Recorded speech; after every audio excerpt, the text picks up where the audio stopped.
నమో వెంకటేశాయ. ఏడుకొండలవాడ వెంకటరమణ గోవింద గోవింద. శ్రీ శ్రీనివాస శ్రీ వెంకటేశ గోవింద గోవింద. కలియుగ ప్రత్యక్ష దైవం శ్రీనివాస పరబ్రహ్మ అనుగ్రహ విశేషంతో శ్రీమద్భాగవతంలో దశమస్కంధంలోని విశేషాలు యథాశక్తి తెలుసుకుంటున్నాం. నారాయణం నమస్కృత్య నరం చైవ నరోత్తమం దేవీం సరస్వతీం వ్యాసం తతో జయముదీరయేత్. సుఖయోగీంద్రుల వారు పరీక్షిన్ మహారాజునకు శ్రీకృష్ణస్వామి జననం ఆవిర్భావం గురించి వర్ణించి చెప్పారు. ఆ తరువాత కంసుడు దుష్టులైనటువంటి తన మంత్రులతో కలిసి ఆలోచన చేస్తున్నాడు.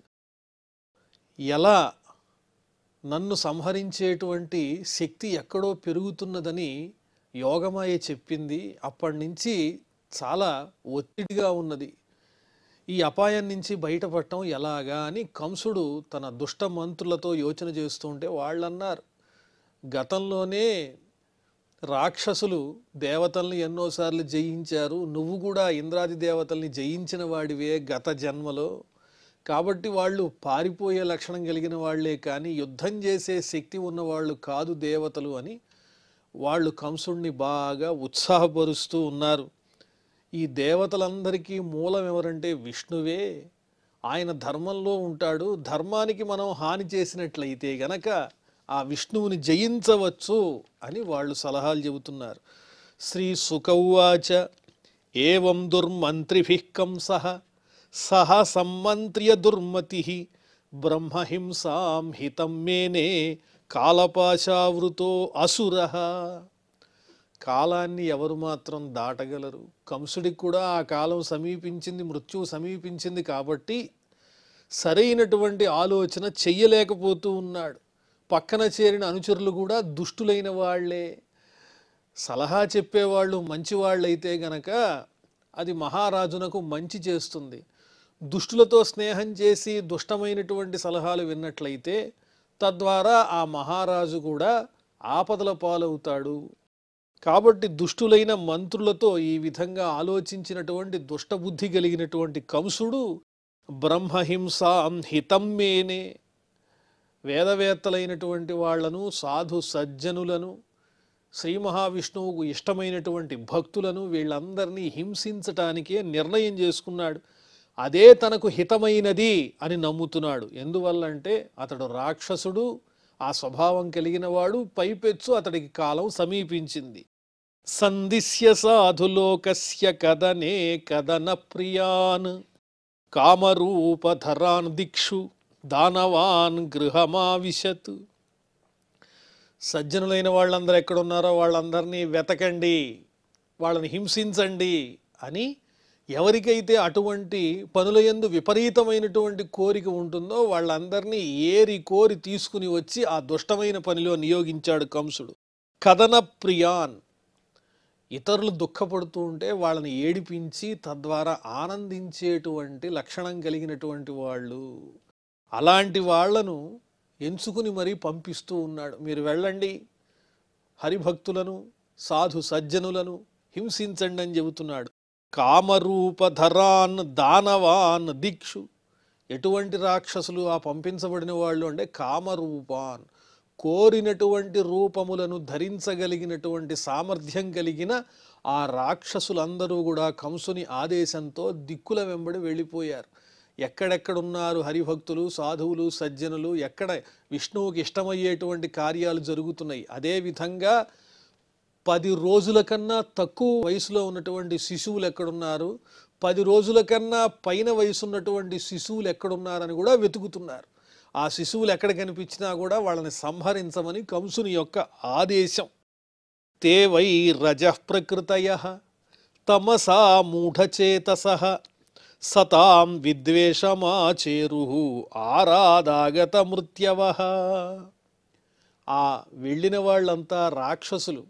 సాధువుల్ని సజ్జనుల్ని హింసించటానికి కంసుని ఆదేశం మేరకు బయలుదేరి వెళ్ళిన వాళ్ళు ఎలాంటి వాళ్ళు అంటే రజోగుణంతో కూడినటువంటి వారు, వాళ్ళ స్వభావం అంతా రజోగుణంతోనే ఉంటుంది. అలాగే తమసా మూఢచేతస, అజ్ఞానంతో వాళ్ళ యొక్క మనస్సు ఆవరింపబడి ఉన్నది, ఆలోచనా శక్తి లేనటువంటి వాళ్ళు, యుక్తాయుక్త విచక్షణ లేని వాళ్ళు. సతాం విద్వేషమాచేరు, ఎక్కడ మంచి వాళ్ళు ఉన్నారో వాళ్ళందరినీ వెతికి మరీ బాధ పెట్టడం ప్రారంభించారు. ఆరాత్ ఆగత మృత్యవ, వాళ్ళకి చావు దగ్గరలోనే ఉన్నది. విష్ణువునకు ఇష్టమైనటువంటి భక్తుల్ని గనక హింసిస్తే ఆయన ఊరుకుంటాడా? ఈ దుష్టులకు కూడా ఇలాంటి బుద్ధి ఎందుకు పుట్టిందంటే త్వరలో వాళ్ళు కూడా మృత్యువునకు వశం కాబోతూ ఉన్నారు కాబట్టి వాళ్ళందరినీ పరమాత్ముడు శిక్షించబోతున్నాడు. ఆయుశ్రియం యశో ధర్మం లోకానాశిష ఏవచ హంతి శ్రేయాంసి సర్వాణి పుంసః మహదతిక్రమ. ఈ వృత్తాంతాన్ని చెబుతూ మధ్య మధ్యలో ఆణిముత్యాల్లాంటి వాక్యాలు చెబుతున్నారు వ్యాసుల వారు. అద్భుతం, ఎంత చక్కటి వాక్యమో చూడండి. ఈనాటి సమాజంలో మనకి కనిపించేటువంటి ప్రధానమైనటువంటి ఒక విపరీతం ఇదే. ఆయుశ్రియం యశో ధర్మం లోకానాశిష ఏవచ హంతి శ్రేయాంసి సర్వాణి పుంసః మహదతిక్రమ. పెద్దలైన వాళ్ళు, మహాత్ములైన వాళ్ళు, బుద్ధిమంతులైన వాళ్ళు వీళ్ళని కావాలని అతిక్రమించి వాళ్ళని హింసించినట్లయితే, వాళ్ళ మనసుని బాధ పెట్టినట్లయితే, అకారణంగా వాళ్ళ మీద ఏదైనా ఆపద తెచ్చి వెయ్యాలి అని ప్రయత్నించినట్లయితే, అలా ప్రయత్నించినటువంటి దుష్టులకు ఎన్నో నష్టాలున్నాయి. వాళ్ళ ఆయుర్దాయము క్షీణించిపోతుంది, వాళ్ళ సంపదలు నశిస్తాయి. సంపదలంటే డబ్బులని కాదు, మేలేదైతే ఉందో, మంగళాలు ఏవైతే ఉన్నాయో కనిపించకుండా భవిష్యత్తులో రాబోయేటువంటి మంచి మంచి మంగళాలు ఏవైతే ఉన్నాయో అవన్నీ కూడా నశించిపోతాయి. అలాగే యశః, కీర్తి కూడా నాశనమైపోతుంది. అంతేకాదు వాళ్ళు ధర్మాన్ని కూడా పోగొట్టుకున్న వాళ్ళు అవుతారు. 10 మంది ఆశీర్వచనములకు, వాళ్ళు ఇచ్చేటువంటి మంచి మాటలకు దూరమైపోతారు. వాళ్ళ శ్రేయస్సులన్నీ కూడా పాడైపోతాయి. అందువల్ల సాధు సజ్జనులు, పెద్దవాళ్ళు, వయసులో పెద్దవాళ్ళు, జ్ఞానంలో పెద్దవాళ్ళు, మహాత్ములు, సాధువులైన వాళ్లను ఏ విధంగానూ బాధ పెట్టకూడదు అని చెబుతూ ఉన్నారు ఇక్కడ. శ్రీ సుక ఉవాచ. ఇక్కడితో మనం దశమస్కంధంలో 4వ అధ్యాయాన్ని పరిపూర్ణం చేసుకున్నాం. ఇప్పుడు 5వ అధ్యాయంలో ప్రవేశిస్తున్నాం. శ్రీ సుక ఉవాచ. నందస్త్వాత్మజ ఉత్పన్నే జాతాహ్లాదో మహామనాః ఆహూయ విప్రాన్ వేదజ్ఞాన్ స్నాతః శుచిరలంకృతః. ఇంకా గోకులంలో విశేషాలు వర్ణించి చెబుతున్నారు. మధురలో ఉన్న పరిస్థితులు అర్థమైనవి. కంసుడు దుష్టాత్ముడు ఎక్కడెక్కడైతే భగవద్భక్తులున్నారో, భాగవతులున్నారో, సాధు సజ్జనులున్నారో వాళ్ళందరినీ హింసించమని తన పరివారాన్ని, అసురుల్ని పంపించేశాడు కదా.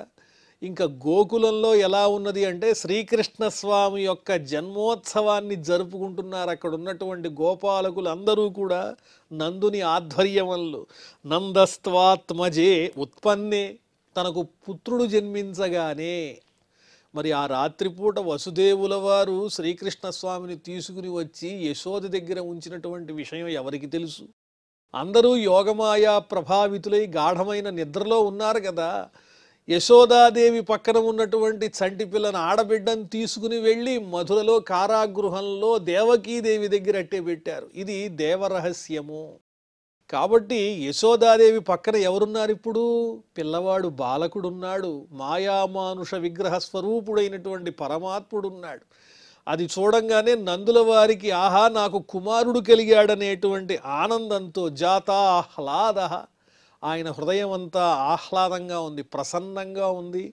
మహామనాః, గొప్ప మనస్సు కలిగినటువంటి వాడు, మహానుభావుడైన ఆ నందుడు ఏం చేస్తున్నాడంటే ఆహూయ విప్రాన్ వేదజ్ఞాన్, నాకు పుత్రుడు కలిగాడండి, ఆశీర్వదించాలి మీరు అని వేద పండితుల్ని గృహానికి ఆహ్వానించారు నందుల వారు. స్నాతః శుచిరలంకృతః, చక్కగా మంగళ స్నానం ఆచరించి శుచి అయినటువంటి శరీరంతో మనస్సుతో కూడిన వాడై ఆ నందుడు చక్కని అలంకారాలు అలంకరించుకుని మంచి బట్టలు కట్టుకుని వాచయిత్వా స్వస్త్యయనం జాతకర్మాత్మజస్య వై, కారయామాస విధివతు పితృదేవార్చనం తథా. బ్రాహ్మణోత్తముల చేత చక్కగా స్వస్తివాచనము మంగళమగుగాక అని చక్కని ఆశీర్వచనములన్నింటినీ కూడా పొందారు. ఆ తరువాత పుట్టినటువంటి పిల్లవానికి చేయదగినటువంటి జాతకర్మ ఇత్యాది కార్యక్రమములన్నీ కూడా నిర్వహించారు నందులవారు. కారయామాస విధివతు పితృదేవార్చనం తథా.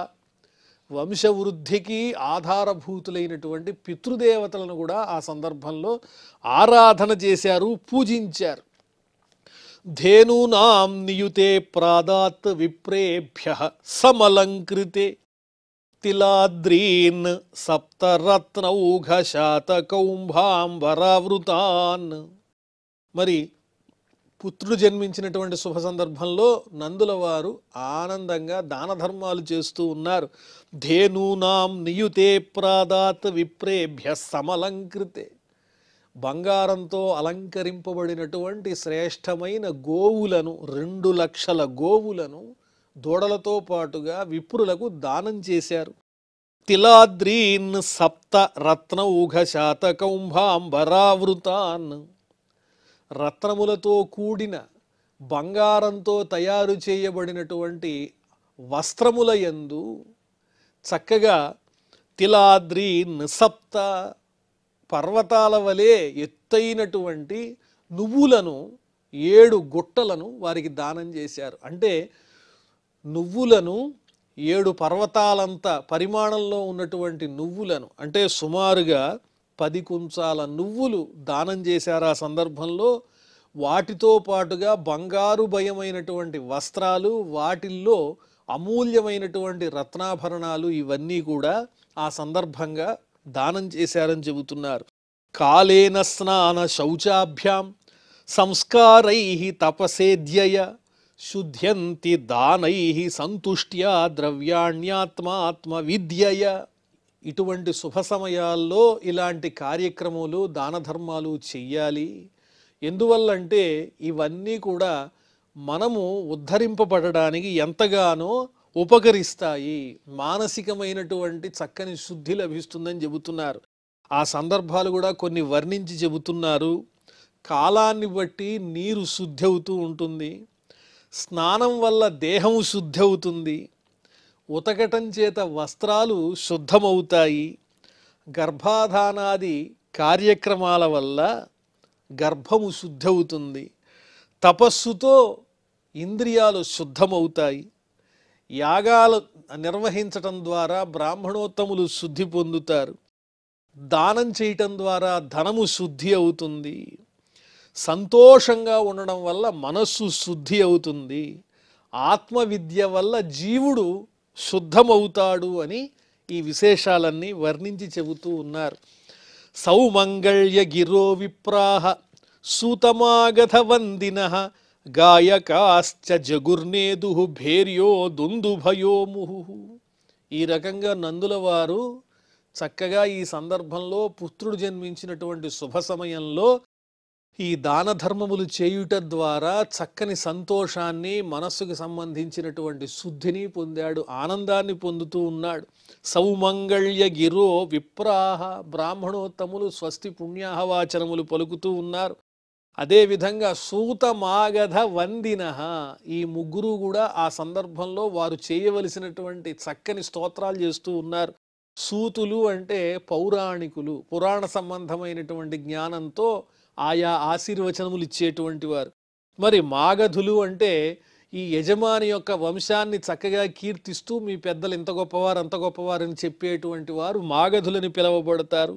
వందినః. వందినః అంటే స్వచ్ఛమైనటువంటి బుద్ధి కలిగినటువంటి వారై ఆయా సందర్భాన్ని అనుసరించి ఆయా ప్రస్తావనను బట్టి తగినటువంటి మాటలు చెప్పేటువంటి వాళ్ళు వీళ్ళే సూతమాగధ వందినః. వీళ్ళందరూ కూడా ఆ శ్రీకృష్ణుని జన్మోత్సవానికి విచ్చేశారు.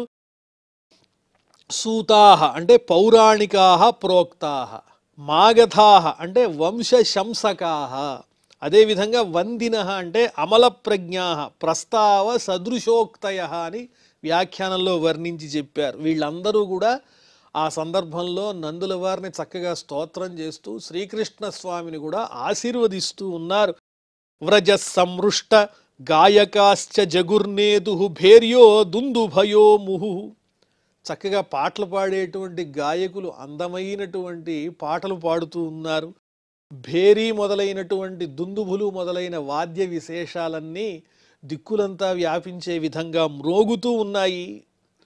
ఆకాశమంతా స్వచ్ఛంగా ఉన్నది. వ్రజ సంమృష్ట సంసిక్త ద్వారాజిరగృహాంతర చిత్రధ్వజ పతాకా స్రక్చైల పల్లవ తోరణై. మరింకా గోకులం ఎలా ఉన్నది?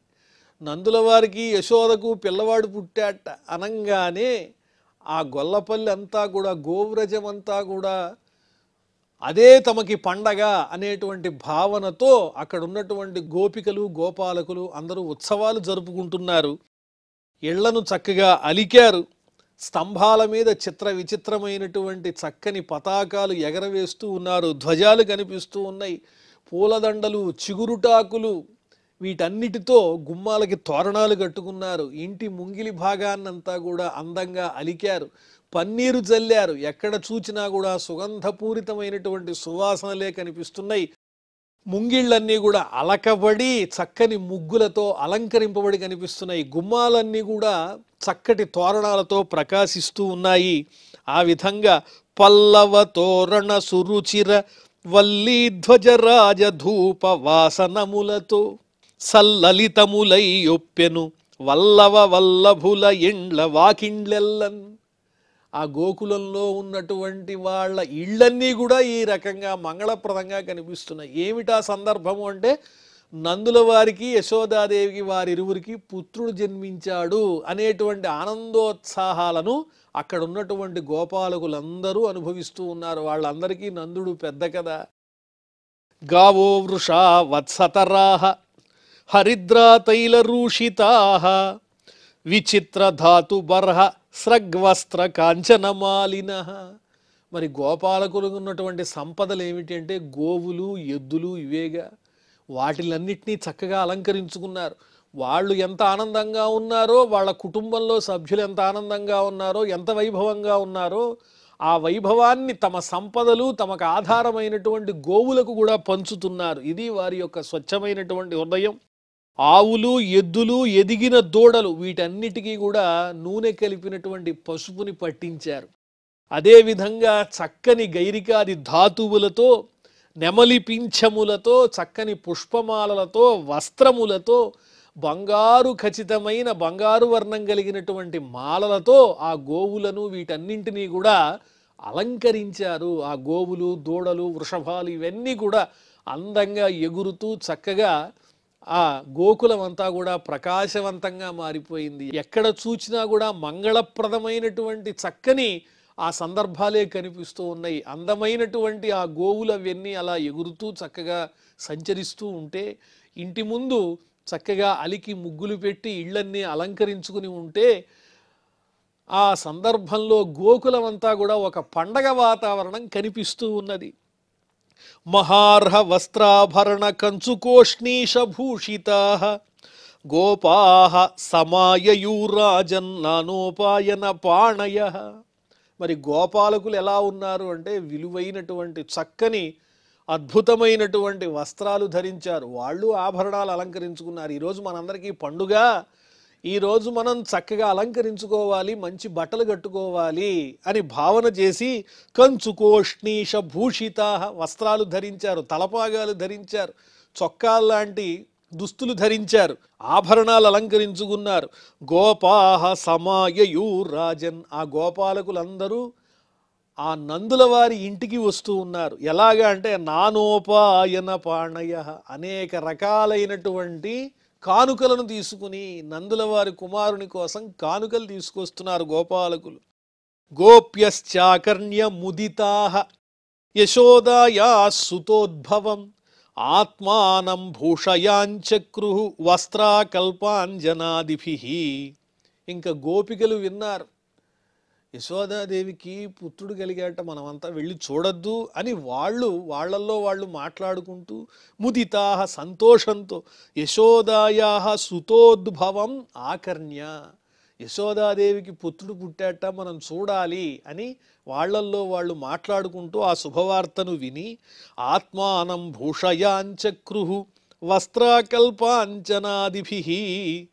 చక్కని అలంకారములు అలంకరించుకున్నటువంటి వాళ్ళై వస్త్రాలు నగలు ఇవన్నీ ధరించి అలాగే కళ్ళకు కాటుకు పెట్టుకుని మంగళప్రదంగా సిద్ధమై వస్తూ ఉన్నారు.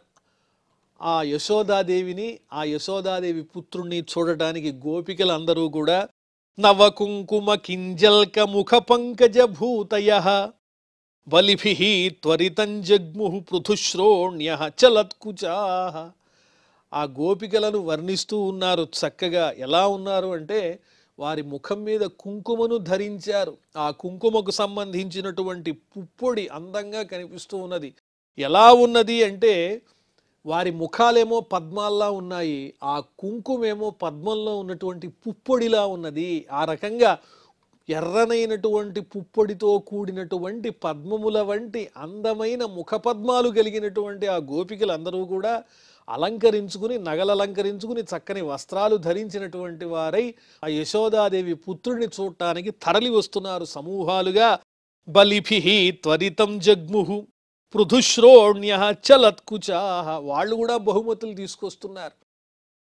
చక్కటి మంచివైనటువంటి యోగ్యమైన కానుకలన్నీ స్వీకరించినటువంటి వాళ్ళై ఆ నందునకు యశోదకు తమ ఆనందాన్ని తెలియజేయటం కోసం, శ్రీకృష్ణస్వామికి బహుమతులు ఇవ్వటం కోసం చక్కని కానుకలు తీసుకొస్తున్నారు. పృథుశ్రోణ్యః చలత్కుచాః, విశాలమైనటువంటి కటి ప్రదేశము కలిగినటువంటి వారు, అలాగే కదులుతూ ఉన్నటువంటి విశాలమైన చక్కని వక్షస్థలములు కలిగినటువంటి వారు. గోప్యః సుమృష్టమణికుండల నిష్కకంఠ్యః చిత్రాంబరాః పథి శిఖాచ్యుత మాల్యవర్షాః నందాలయం సవలయా వ్రజతీర్విరేజుః వ్యాలోలకుండల పయోధర హారశోభాః. ఆ గోపికలందరూ ఎలా ఉన్నారంటే చక్కని మణిఖచితములైన బంగారు వికారంలో ఉన్నటువంటి కుండలాలు ధరించారు వాళ్ళందరూ కూడా. అలాగే నిష్కకంఠ్యః, మెడలో చక్కని హారాలు ధరించారు. అవన్నీ మణులు పొదిగి ఉన్నాయి, అందమైన చక్కని హారాలు.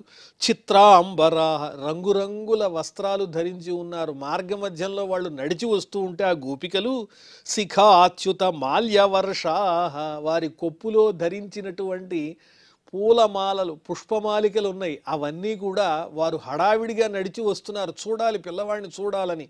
అలా వస్తున్నటువంటి సందర్భంలో వారి కొప్పులో ఉన్నటువంటి ఆ పుష్పాలు కూడా జారి మార్గ మధ్యంలో పడిపోతూ ఉన్నాయి. శిఖాచ్యుత మాల్యవర్షాః, ఎలా పడుతున్నాయి ఆ మాలలు అంటే వర్షంలాగానే పడుతున్నాయి సమూహాలుగా. అంటే వాళ్ళు ఎంత చక్కగా పుష్పమాలికలను అలంకరించుకున్నారో, ఎంత సమృద్ధిగా అలంకరించుకున్నారు. నందాలయం సవలయాః వ్రజతీర్విరేజుః, నందుని యొక్క భవనానికి వస్తూ ఉన్నారు. సవలయాః, బంగారుమయమైన కంకణాలు కూడా ధరించినటువంటి వాళ్ళై ఆ నందుని ఇంటికి వస్తూ ఉన్నారు. యశోదాదేవి పిల్లవాడిని చూడాలని ప్రకాశిస్తున్నారు వాళ్ళు. వ్యాలోల కుండల పయోధర హారశోభాః, కదులుతూ ఉన్నటువంటి కుండలాలు, చెవులుకున్నటువంటి కర్ణాభరణాలు అటు ఇటు కదులుతూ ఉన్నాయి. అందమైనటువంటి ఆ గోపికలు చక్కగా తమ నడకతో శోభను కూరుస్తూ ఆ మార్గానికి అందంగా నడిచి వస్తూ ఉన్నారు. ఏమి నోము ఫలమో ఇంత ప్రొద్దొక వార్త వింటిమి అబలలారా, వీనులల రమణ యశోద చిన్ని మగవాని కనెనట చూచి వత్తమమ్మ సుదతులారా. యశోదాదేవి ఏ నోము చేసిందో కానీ ఈరోజు మనం ఒక చక్కటి వార్త విన్నాము మన పుణ్యవశం వల్ల. చెవులకు ఆనందం కలిగించే వార్త ఏమిటది అంటే మన యశోద ఒక పిల్లవాడిని ప్రసవించిందిట, చిన్న కుమారుణ్ణి. మనందరం వెళ్ళి చూద్దాము రండి అని ఒకరితో ఒకరు చెప్పుకుని గోపికలందరూ ఇలా అలంకరించుకుని ఎన్నో కానుకలు తీసుకుని వాళ్ళ అలంకారములతో ఆనందంగా ఆ నందునింటికి వస్తూ ఉన్నారని వర్ణిస్తున్నారు. మరి ఆ తరువాత ఏం జరిగిందో మనం మళ్ళీ తెలుసుకుందాం. ప్రస్తుతం క్షమా ప్రార్థనాదులతో ఈ కార్యక్రమాన్ని పరిసమాప్తం చేసుకుందాం. అథ క్షమా ప్రార్థన. యదక్షరపదభ్రష్టం మాత్రాహీనంచ యద్భవేత్ తత్సర్వం క్షమ్యతాం దేవ నారాయణ నమోస్తుతే. శ్రియః కాంతాయ కళ్యాణ నిధయే నిధయేర్ధినాం శ్రీవేంకట నివాసాయ శ్రీనివాసాయ మంగళం.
Oh